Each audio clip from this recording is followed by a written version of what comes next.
semua?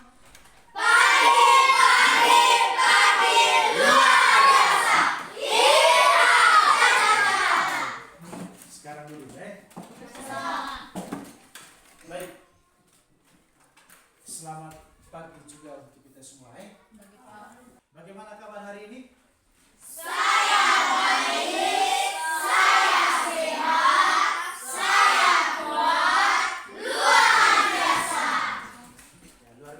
Tetap semangat Baik, sebelum memulai kegiatan kita, Pak Guru akan mengecek kehadiran Agnes Tijanus. Hadir Pak. Istinosa Putra Gago. Hadir Pak. Putra Sokan. Hadir Pak. Alexandro Kalkano Abel. Hadir Pak. Ya, baik, untuk hari ini semuanya hadir. Sebelum kita mulai kegiatan kita awali dengan doa. Baik. Satu orang angkat doa. Ya, Jessica. Angkat doa Biarkan kita semua berdiri. Jessica untuk doa. Bapak Guru dan teman-teman dari hati kesehatan hati untuk Bapa, Saudara, Roh Kudus, sama-sama Bapak kami. Bapa kami yang di surga, dimuliakan namamu, datanglah kerajaanmu, jadilah kehendakmu di atas bumi seperti di dalam surga. Berilah kami pada hari ini, dan ampunilah kesalahan kami, seperti kami memaafkan kepada kami, dan jangan masukkan kami ke dalam cobaan, tetapi bebaskan kami dari jahat. Amin. Ya, baik. Sekarang hari ini kita mau menjelaskan materi kita tentang manfaat kecerdasan artifisial. Sebelum kita lanjut pada materi ini, Bapak Guru tanya dulu. Mungkin kau masih ingat materi yang diajarkan minggu lalu itu tentang apa? Ya, coba tentang KKA. Apa itu KKA? Atau kode dan kecerdasan artifisial. Ya, KKA itu coding, pengertian tentang KKA, coding kecerdasan artifisial. Ya. Baik, luar biasa masih ingat apa yang disampaikan atau apa yang dijelaskan materi yang sudah dijelaskan kemarin, Baik, mungkin ada di antara anak-anak yang tahu apa itu coding. Baik, coding itu anak-anak yaitu cara kita memberi instruksi kepada komputer agar bisa melakukan sesuatu, supaya bisa melakukan sesuatu. Contohnya itu mungkin setiap hari kita pernah melakukan, tapi kita tidak tahu, padahal itu juga yang namanya coding. Contoh yang paling praktis itu di rumah. Mana baru di rumah. Kamu sering tidak membuat kopi, membuat kue, Kalau perempuan pernah sering tidak di rumah? Misalnya orang tua ketika ada tamu di rumah, pasti orang tua suruh untuk membuat kopi, toh? Tentu sebelum kita membuat, kita tahu bagaimana cara untuk membuatnya. Apa yang disiapkan. Ya toh? Misalnya kita membuat kopi, berarti yang kita perlu siapkan itu apa? Air apa? Panas. Apalagi? Gula. Kopi. Sendok. Itu tidak punya alat-alat yang mau disiapkan. Terus yang berikut, bagaimana cara untuk membuatnya? Apakah disiapkan gulanya atau kopinya atau apa yang pertamanya? Siapa yang bisa? Mungkin ada pengalaman di rumah cara untuk membuat kopi. Nah, coba Lionel. Pertama-tama kita ambil gelas, lalu ambil tuang gula 1 sendok dan 1 sendok kopi, lalu ambil air panas, tuangkan ke dalam gelas, lalu ambil sendok, lalu putar. Aduk sampai tepuk tangan untuk satu orang wakil dari perempuan. Coba kita bisa. Pertamanya kita ambil gelas, lalu 1 sendok kopi, 1 sendok gula, itu taruh air, kita aduk pakai sendok. Terus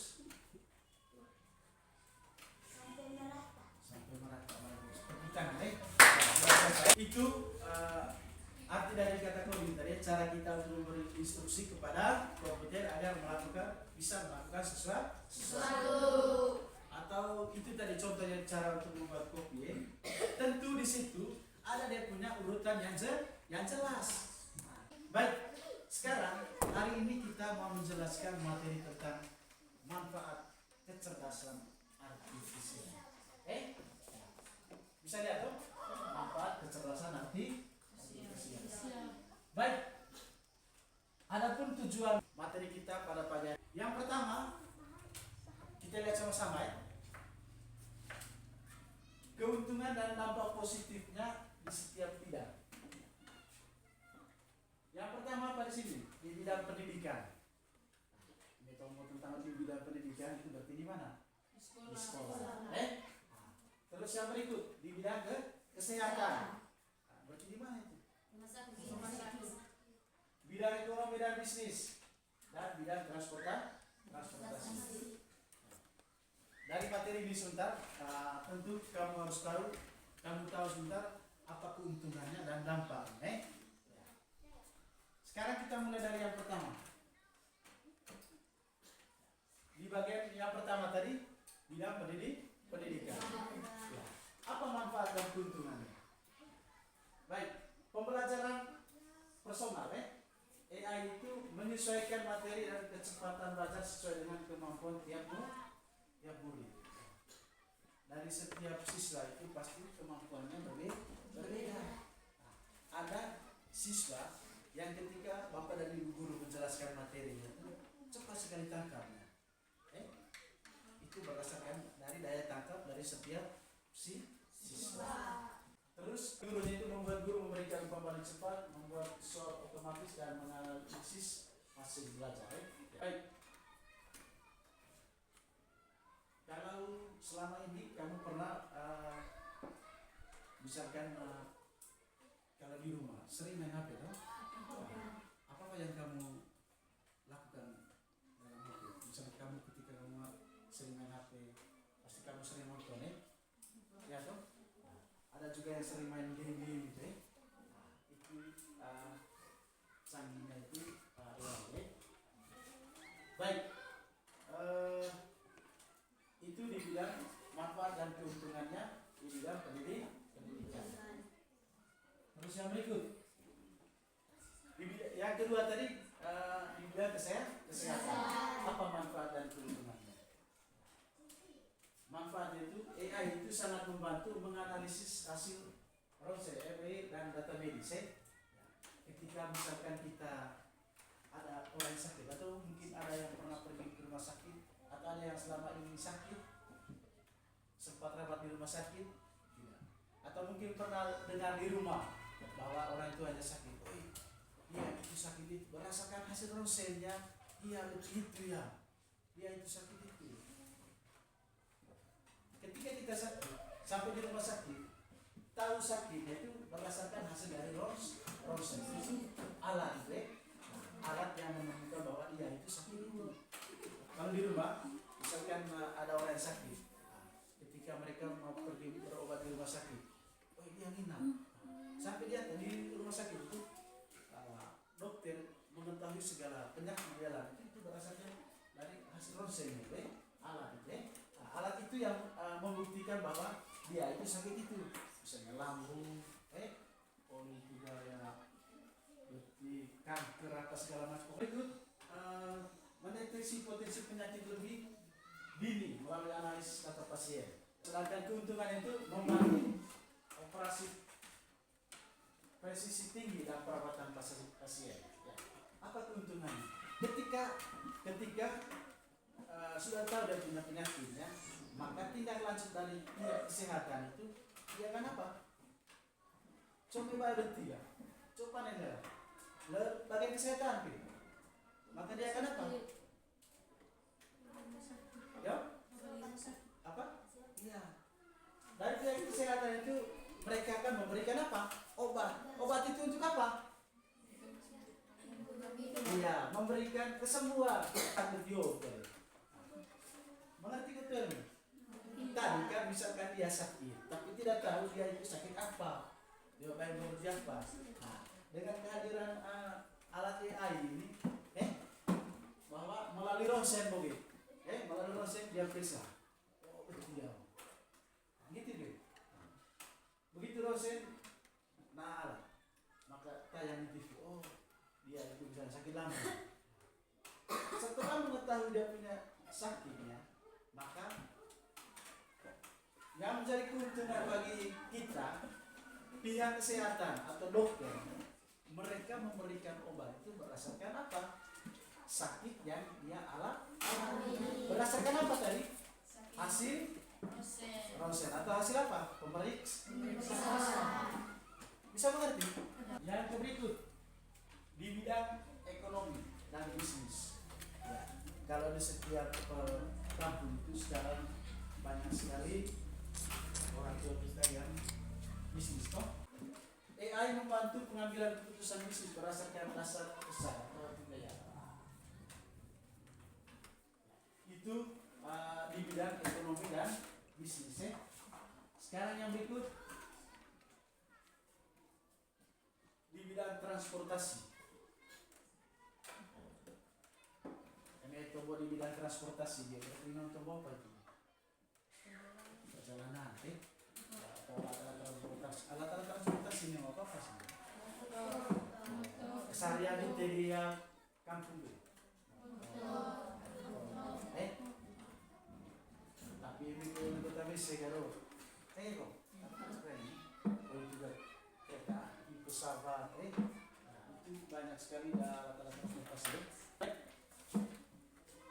Apa manfaatnya mobil tanpa mengemudi atau istilahnya self driving car. Mobil tanpa pengemudi. Gimana apa nih sopir nih? Mengurangi kecelakaan akibat kelalaian manusia. Membantu memiliki rute tercepat dan paling efisien. Misalnya perjalanan itu baik tujuan mulia di TCO itu karena masih pakai manual motor tapi di kota besar itu sebaik itu semua biar itu balik baru kita itu dengan menggunakan AI pakai misalnya apa namanya Google Maps itu contoh. Terus yang berikut AI digunakan untuk mengatur lampu lalu lintas secara adaptif. Kalau tidak lampu lalu lintas tapi siapa yang pernah pergi di rute? Atau kamu pernah pergi di rute? Ya, misalkan di rute itu ada yang punya orang-orang lalu lintas atau lampu lalu lintas. Misalnya ini lampu merah, berarti tandanya kalau berapa itu? Lampu kuning, yuk, peringatan atau waspada. Terus lampu hijau, baik tahu sih dong? Asal itu, baik dong? Baik, itu di bidang transportasi. Manfaat di bidang transportasi.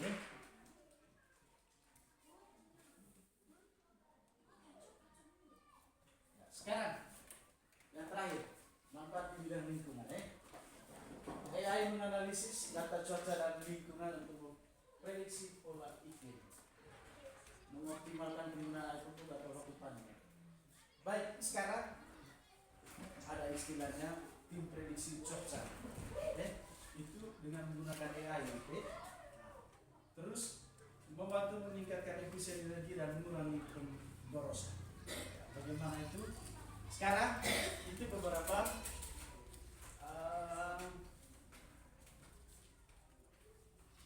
manfaat dan keuntungan dalam berbagai bidang. Yang pertama tadi di bidang apa? Yang pertama tadi di bidang pendidikan. Yang kedua kesehatan. Yang ketiga transportasi. Yang keempat di bidang politik, apa? Ekonomi. Apa boleh?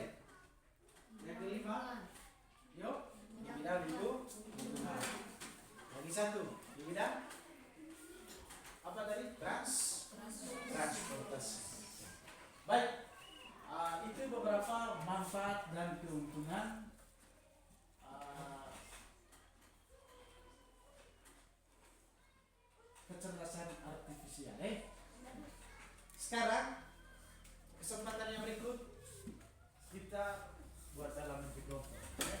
Buat dalam bentuk kelompok berdasarkan materi yang sudah jelaskan tadi, manfaat dan keuntungan. Ya.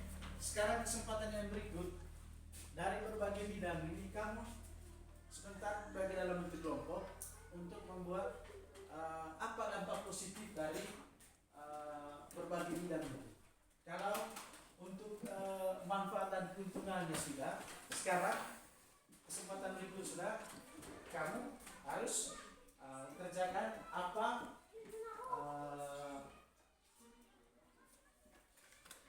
dampak positifnya. Tapi tidak dampak positif, dampak yang baik, dampak yang baik bagi kehidupan kita. Sekarang untuk kelompoknya ini satu kelompok, terus ini satu kelompok, biar ini satu kelompok juga dengan ini. Berarti ada 4 kelompok, ya. Sekarang yang di depan, ya, tolong bukan ke belakang. Itu juga ini. Sekarang kerja, ya. Nah, sudah. Kelompok berapa yang sudah? Kelompok 1. Oh, sudah semua, ya? Ya, baik. Kalau gitu, yang pertama saya berikan kesempatan kepada kelompok 1, ya. Tapi sebelumnya kamu sudah tentukan masing-masing dari kelompok untuk menentukan kelompoknya. Sekarang kalau gitu saya mulai dari kelompok 2, ya. Kelompok 2. Satu orang mewakili dari kelompok 2.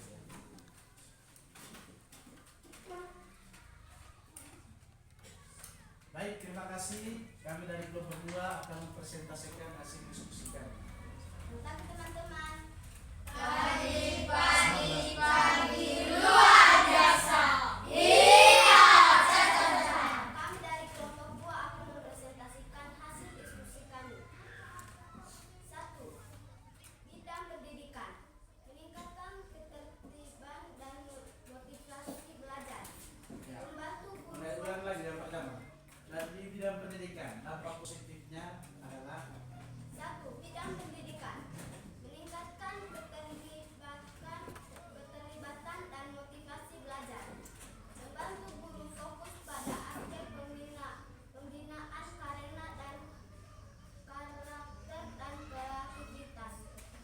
Mengurangi kesenjangan akses pendidikan di daerah terpencil. 2. Bidang kesehatan. Meningkatkan kualitas layanan kesehatan. Mengurangi kesalahan biografis. Mempercepat penemuan obat baru melalui simulasi data. 3. Bidang ekonomi dan bisnis. Efisiensi kerja meningkat. Pelayanan pelangganan lebih cepat dan tepat. Membuka peluang inovasi dan lapangan kerja baru di bidang teknologi. 4. Bidang transportasi. Menghemat waktu dan energi. Mengurangi kemacetan dan polusi. Meningkatkan keselamatan di jalan raya. 5. Bidang lingkungan. Mendukung keberlanjutan lingkungan. Mengurangi dampak bencana alam melalui sistem peringatan dini. Meningkatkan hasil pertanian secara efisien dan ramah lingkungan. baik. Oke.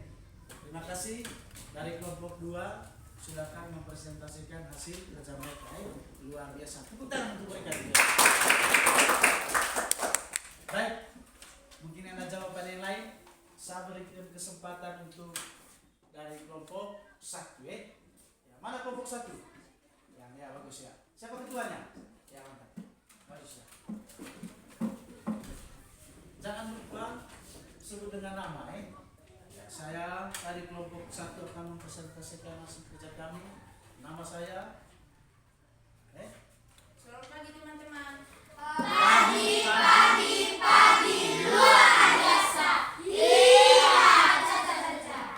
dari kelompok 1 akan mempresentasikan hasil diskusi kami.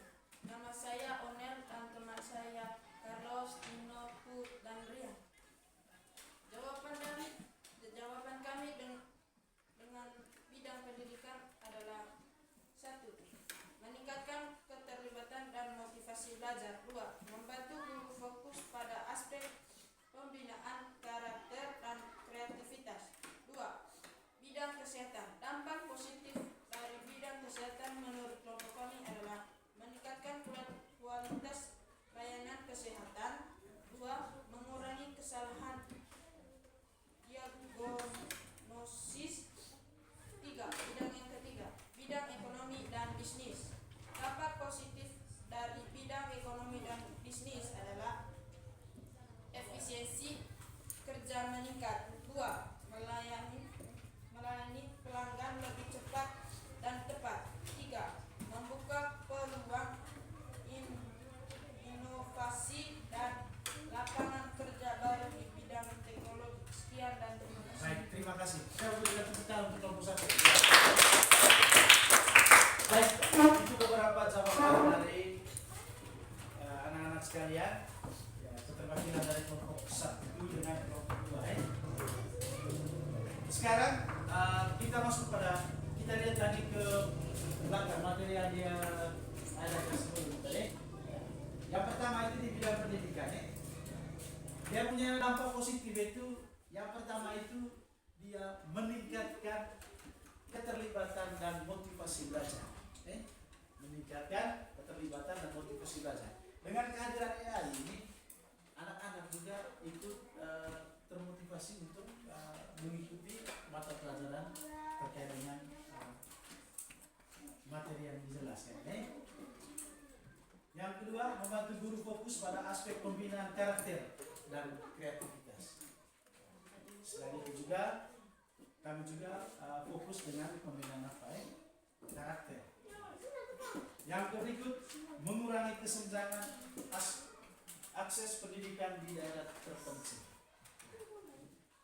Dengan kehadiran AI ini perlu juga dengan jaringan. Kalau kita di sini juga keadaan jaringannya kurang stabil atau keadaan jaringan juga tidak ada. Dengan kehadiran ini nanti maka di sekolah juga harus ada jaringan. Itu dampak positif. Yang berikut, dampak positif bagi dunia pendidikan atau bidang pendidikan. Yang kedua, di bidang kesehatan.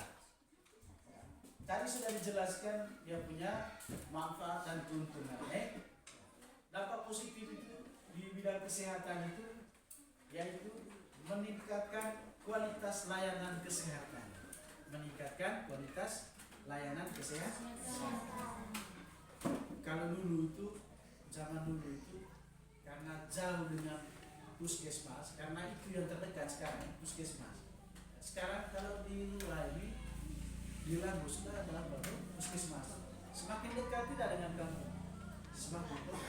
Pasti pelayanannya juga semakin enak tuh. Maksudnya tuh itu, ayo tolong dimencemin lagu, apa itu? Apalagi jangkauan jalan jauh, pasti pakai otomobil. Atau gimana nih? Karena jangkauan antara puskesmas dengan perkampungan itu sangat jauh. Itu Yang berikut,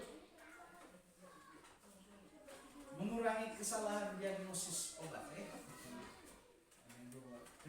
Misalnya betikolan, resep obat di lambung, makanya ketemu tuh. Seperti yang dijelaskan ini tadi di bidang kesehatan ini, ketika kita lagi sakit, kita tidak tahu sakit apa. Setelah kita periksa, pergi ke rumah sakit, dapat pemeriksaan melalui rose, maka di situ baru tahu bahwa kita sakit itu. Dari pihak kesehatan atau dokter, mereka akan memberikan obat sesuai dengan penyakit yang kita derita alami. Sehingga dampak positif itu ya, mengurangi kesalahan diagnosis. Ya. mempercepat penemu obat baru melalui simulasi data. Baik, itu beberapa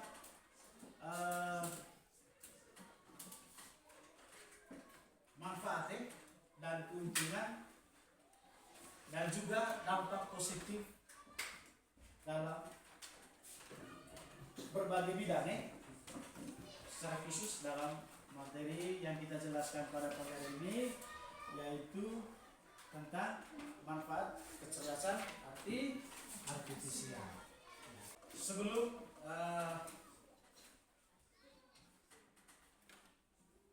berakhir pembelajaran kita pada hari ini, ya, saya akan jelaskan ulang dulu. Itu beberapa tadi materi yang dijelaskan itu ada beberapa keuntungan dan dampak positif manfaat kecerdasan artifisial dalam berbagai atau dari setiap bidang. Yang pertama tadi dari bidang pendidikan, yang kedua bidang kesehatan, dan yang ketiga bidang ekonomi atau bisnis, bidang transportasi, dan yang terakhir bidang lingkungan. Baik, dari setiap dampak dari setiap bidang itu ada dia punya keuntungannya apa dan dampak positifnya apa. Kalau dampak yang baiknya bagi kehidupan manusia itu apa, gitu tadi sudah jelaskan apa keuntungannya, ya. Tadi sudah kamu jelaskan atau sudah menjawab terkait dengan dampak positifnya dari setiap bidang. Baik, untuk materi kita hari ini sampai di sini dulu. Nanti kita lanjut akan dengan materi berikutnya, untuk pertemuan berikutnya. Untuk hari ini materi kita sampai di sini. Ya, untuk itu mungkin sebelum mengakhiri kegiatan kita pada pagi hari ini, ada pertanyaan? Pasti semuanya sudah mengerti. Tepuk tangan untuk kelas ini. Baik, dengan berakhirnya kegiatan kita pada hari ini, satu orang angkat doa. Jangan lupa untuk pertemuan berikutnya hadir semua juga. Baik, sekarang satu orang angkat doa.